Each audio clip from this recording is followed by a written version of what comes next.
as is generally known, anesthetics sometimes induce peculiarly vivid and unusual states of consciousness. And every now and then a person under anesthesia will undergo a specific and particular experience which is of the utmost fascination.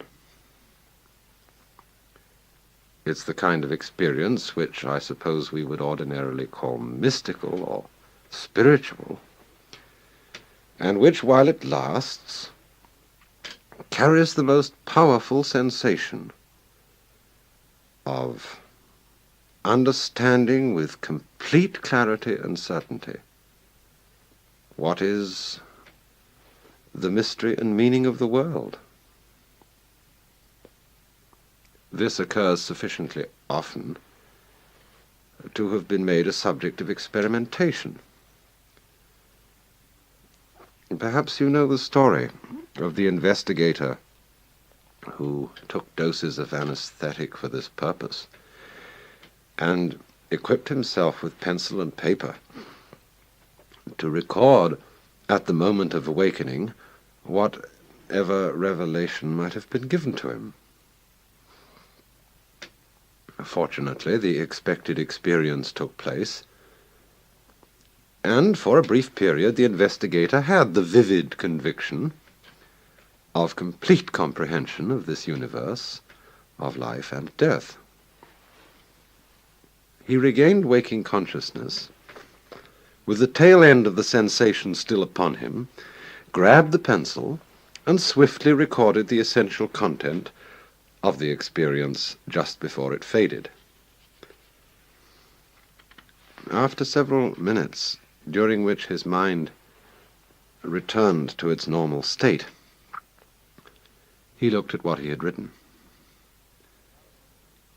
And there upon the paper was the following immensely profound observation. Everything in this universe is the smell of burnt almonds. I suppose that all sensible and hard-headed people would agree that this is just the sort of inanity to which all these mystical revelations ultimately boil down. In the clear, cold light of rational consciousness, the seemingly inspired and utter convincing knowledge of dreams, of drug delusions, and of mystical experiences comes down to just this sort of idiotic anticlimax, masked in the poetic or exotic obscurantism of such phrases as all is Brahman or the divine unity beneath the multiplicity of the world. It may sound for a moment as if it meant something, but the essential nonsense of these feelings and the purely subjective character of the sense of insight which they involve at once becomes obvious when Brahman or the divine unity is replaced by the smell of burnt almonds. We might settle for this conclusion if some of us had not had the same sensation, not under drugs or hypnosis, but when very wide awake.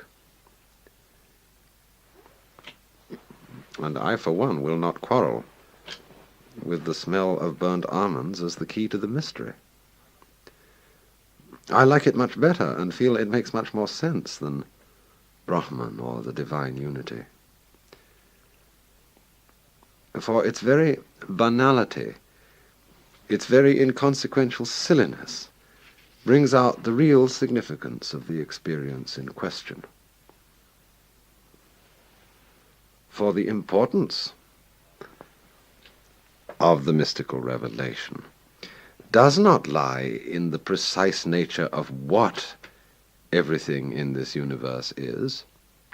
It can be God or Brahman or burnt almonds or applesauce or anything you like. Its importance lies rather